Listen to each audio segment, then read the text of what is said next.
G'day, bird nerds. I'm Grant. I'm a bird nerd. I host the Bird Emergency. If you are new, the Bird Emergency began as a podcast where I talked about rare and endangered birds, the conservation efforts behind helping them, trying to save them, trying to stop them from going extinct. Oh, I better take the banner down now, can't I? That has morphed into YouTube live streams, more stuff on other platforms. But I've got up here, there, if you go to thebirdemergency.com/podcast, you can find on either YouTube Music or your podcast catcher. What have we got? I think there's 80 to 100 episodes of the podcast, and I've got a few that still have to go up. And we're always talking to new people. And if you go to thebirdemergency.com/YouTube, if you're on one of the other platforms, such as Instagram, and I must say, I'm not seeing anything on Instagram yet. Oh, here we go. Instagram's a little bit behind. If you are on Instagram and you would like to comment, I can see them, but they're a bit delayed. So the best way to join in is to head over to thebirdemergency.com/YouTube and jump in there. So yes, and hello Facebook, by the way. Hello X. Hopefully we'll get some Twitch. Anyway, first seen and heard, what is it? If you're new, it's just where I tell the world the first bird that I saw and heard each morning. And today I'm coming to you from Melbourne in Australia, the unceded lands of the Wurundjeri people, from the colonial project that we call Australia. And the first bird that I heard this morning was this one. There we are. Look at that. Maybe will this look better? No. We'll go with that one. Oh, we go with that one. There we go. Doesn't really matter. Australian magpie. Now let me see if I can. I just want to show you. This is from eBird. That is the distribution map of. Let me make sure it's showing. There we are. Yes, it is. That's the distribution map for the Australian magpie. Where I live, we get the white-backed version of the Australian magpie. But there is a black-backed version. So there we go. You can see there, black-backed.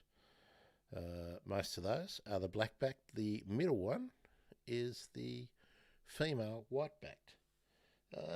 Now, let me see. Let's play some of the audio of the song of the Australian magpie. I just want to try and get you to experience a little bit more what I hear. Now, I reckon what I heard this morning might be this one. Waiting for it. Waiting for it. There we go.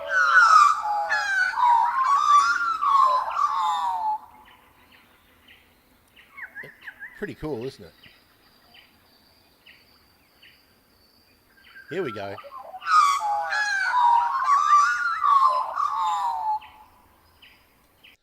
And I might just see if we can find a. I think this one might be the other one. That's what I heard this morning.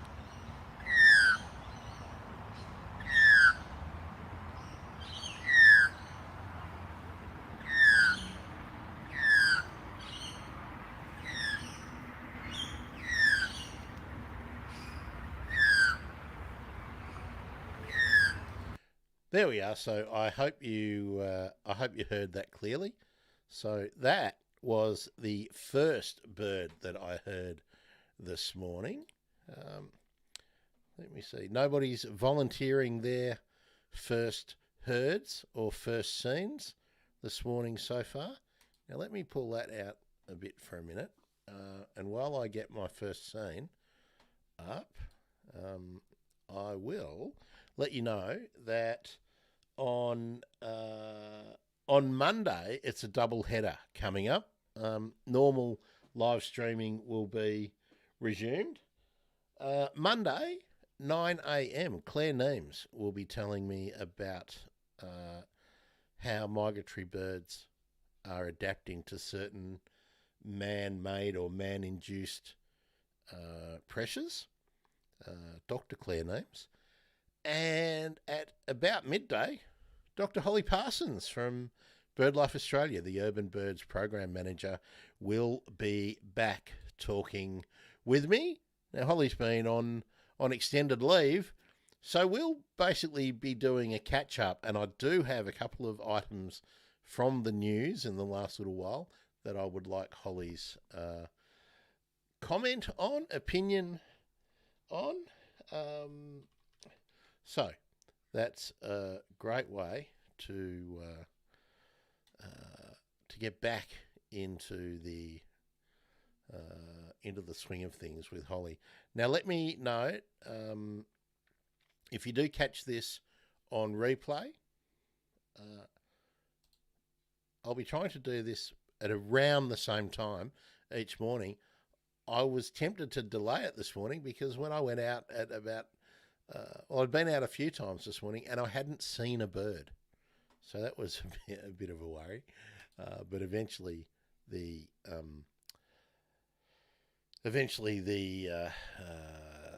culprits did pop in. Now let's see. We have a first heard and a first seen this morning from the Sydney region. Naomi on Facebook. First heard Eastern Whipbird. Now that's a cracker. That's a cracker. It's so good we might try and have a listen to that in a minute. And Silver Eyes, first seen. I'm guessing you have a small flock. They're on the move. Silver Eyes are migratory here in Australia, and they're probably passing through on their northern. Actually, let's say I think is it the Australian silver eye is migratory. I'm not even sure what they're currently called, but up north some of them are residents. Okay, my first scene this morning was this one, the spotted dove. It's an invasive introduced species. I saw a couple of males doing their courtship pursuit of a female on the neighbour's roof. And let's have a look. Where are they found now in Australia? There's their natural range. So they're widely distributed in Southeast Asia. As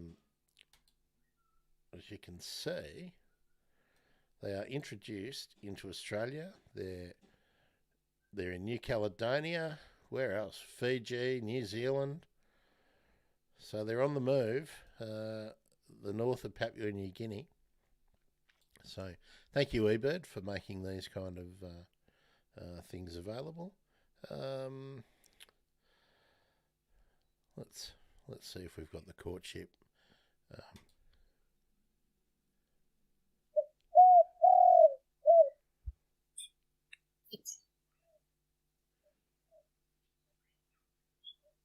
Someone's removed the audio there. Here we go. That very definitely is what the spotted dove sounds like here. Okay. Hello, Betty. Betty on Facebook says, last night I was looking through my camera on the farm.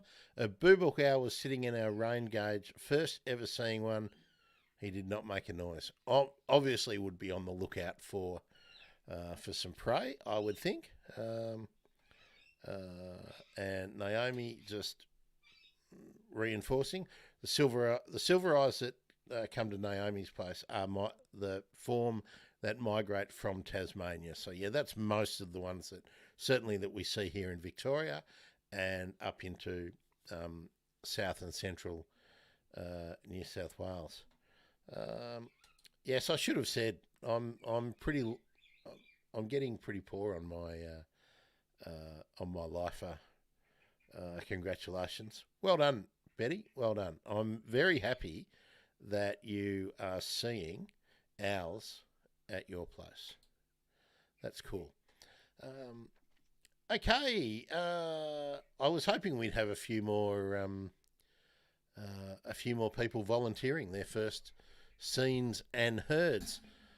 After I finish this, I'll go and do my normal Twitter post and pop that off as like a post into the other platforms. But I want you to know that each morning,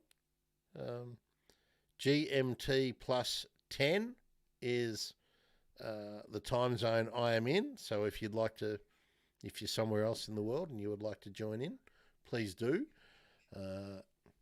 Now, if it's late in the afternoon or the middle of the night and you happen to be catching this, tell us what you first saw or heard last time, or indeed just jump in and tell us something about the birds you're seeing. What else do I need to tell you? Oh, I have a follow-up interview coming up. I think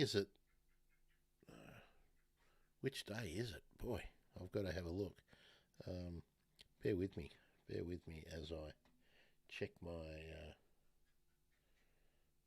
calendar. Where is my calendar? Over here. Bear with me. We're going to do a follow-up or an adjunct kind of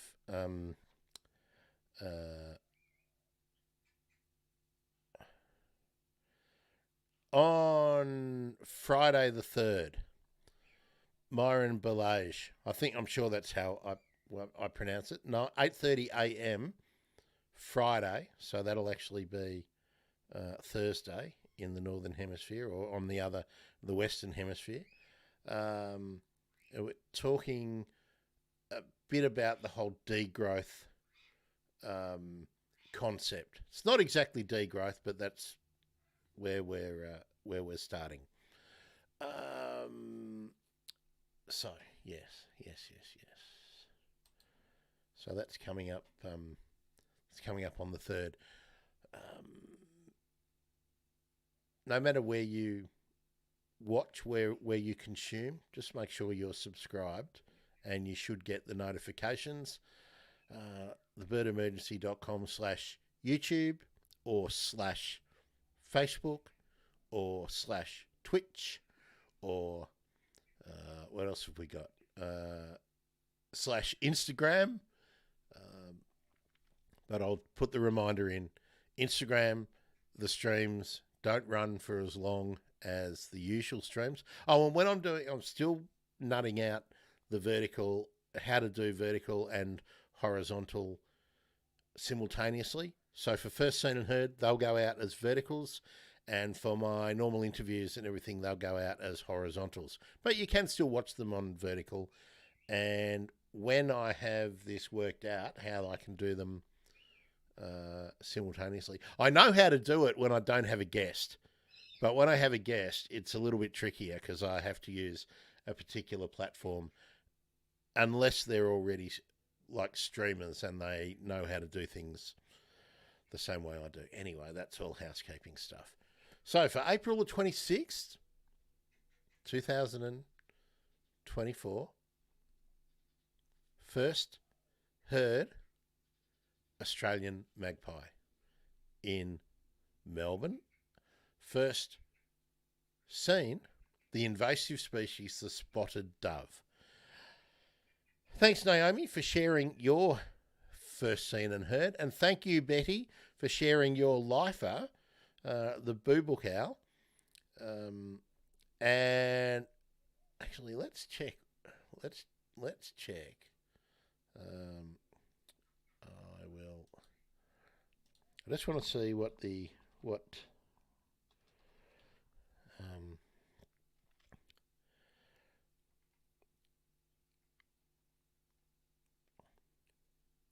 I'm looking for which boo book it would be. We have the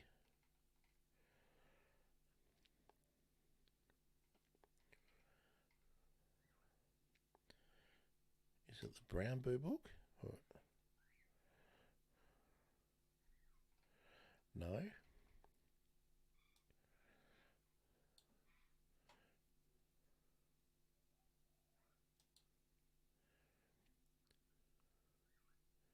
I'll sort that out later. I'm just wasting time. Betty, would you like to share your first seen and heard for today or even yesterday? That would be cool. Okay. Cool. Okay, I will be back. Oh, apologies if you were waiting for me yesterday. I got caught up in a football match and also reading some interesting articles. So I thought, well, that can kick over till today. Somewhere around midday, 1 o'clock today, I will be back to do a normal stream, and I'll give you some more information about Claire and Myron and some of the other people that are coming up in the next few weeks. Look ahead to what I want to do in May and June and even into July. I'm really, there's going to be some interesting things July and September. So it seems like so far away, but it only feels like just a short while ago that I was away in all sorts of different places looking at great birds each morning. I might have to make a compilation of those first seen and heards that I did while I was travelling, just to excite me. Oh, I should make, Naomi, tell me, I should make a introduction video with a countdown that is actually a bit more exciting than especially for this, for the first seen and heards, than the 30-second countdown. Would you agree? Oh, hello, Twitch. Whoever's on Twitch, would you like to share your first seen and heard for this morning? Or your love of bird watching or something? That would be cool. I'll just have a look at Instagram again. I'm not seeing anybody. Nobody's commenting on Instagram, so we come back.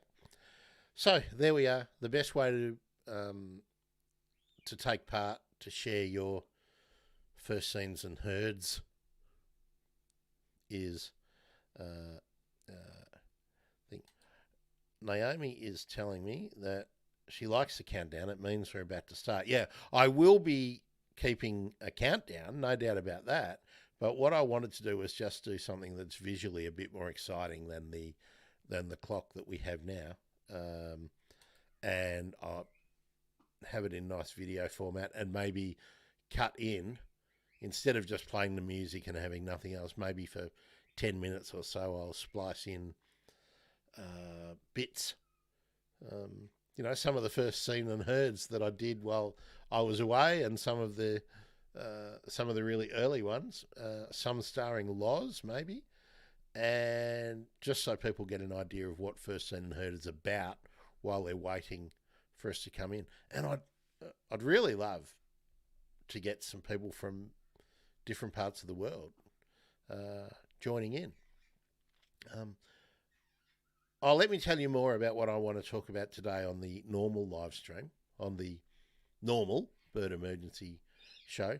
I want to talk about how we can maybe make a bit more impact in the conservation space, because I'm always conscious of the fact that I'm always highlighting things which are bad and a problem and whatnot, but we don't do enough positive things, but also we don't we don't sort of help each other grow a presence. And the reason we're not being seen and listened to is because we're just simply not supporting each other. Whereas the other side have unlimited funds and unlimited access to mainstream media. And we need to bust through. So anyway, Betty says, I have a baby peewee.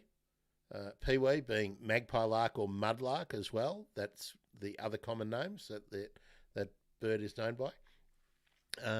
Fly around the house all day, same path, same speed.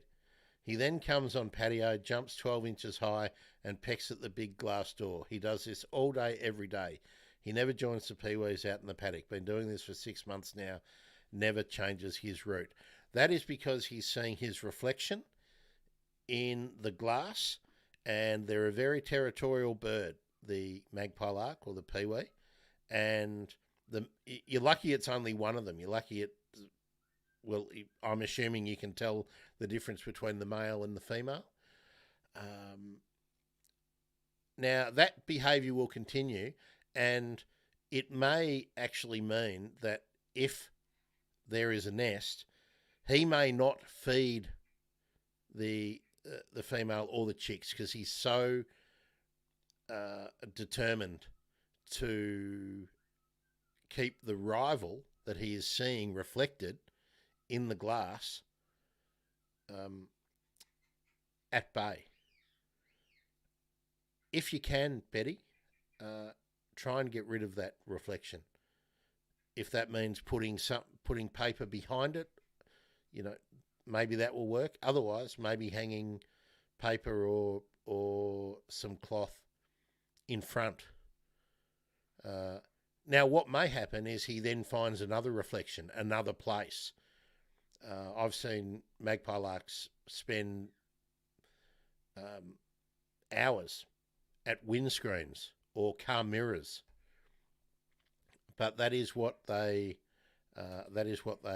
do. Good on you, Betty. Yeah. Sometimes it's only at a really a specific point in the breeding season that they do it. Yeah, Naomi, that's right. There are removable decals that will work. Certainly, decals work really well for stopping collisions, but these reflections are really difficult when it comes to territorial birds. White-plumed honeyeaters are the same. I see them in the. I think I talked. Plant pot exactly. Naomi is suggesting anything that you can do that can stop that reflection in the glass. You can try many things. Sometimes you can reduce the pass through of the light from behind, from inside. Sometimes you need to put something physical in the front, and then watch that the bird just doesn't find another reflection on the house or the car or a shed, because that often happens. But that is why the bird is doing it, and while it sees what it perceives as a rival in the territory, that behaviour will continue. So there we are. Some useful information today. That's great. Okay, folks, I'm disappearing now. I'll be back in several hours. What are we, about 9? So 3.5 hours perhaps. Here we go. Naomi, this is true. If you can bear it, whitewashed windows will help. Yes, so you can do like a lime spray on the outside. I'm not really sure what products, but it's the same material that commercial greenhouses use to actually shade. Instead of applying shade cloth, they will spray on a whitewash to reduce the intensity of sunlight. Yeah, there's a number of ways to do that. Maybe I'll try and find an expert in the field. That might be good to talk to about this. I'll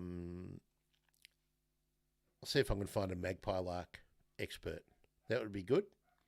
That would be excellent. Okay, folks. See you in a little while. If look, join in with the first seen and heard each morning.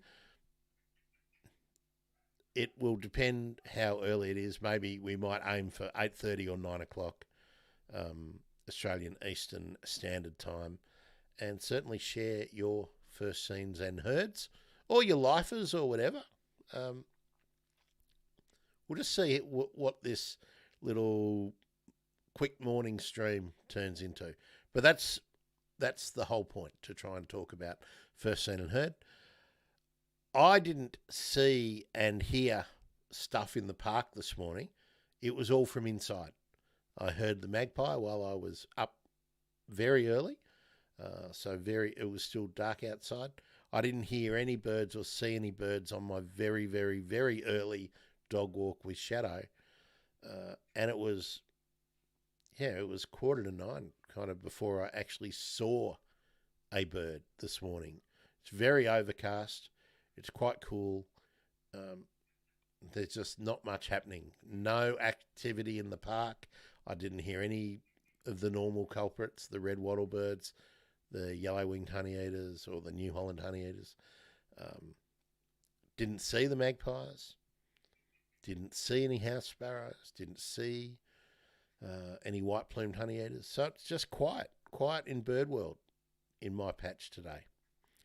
All right, folks, see you at maybe midday. We'll see how early I get some visuals and stuff organised and ready to go. Always good to join you. Do subscribe, thebirdemergency.com/YouTube. And if you haven't heard the podcast ever before, thebirdemergency.com/podcast will take you to the audio shows that date back years now. Please do. See you, everyone.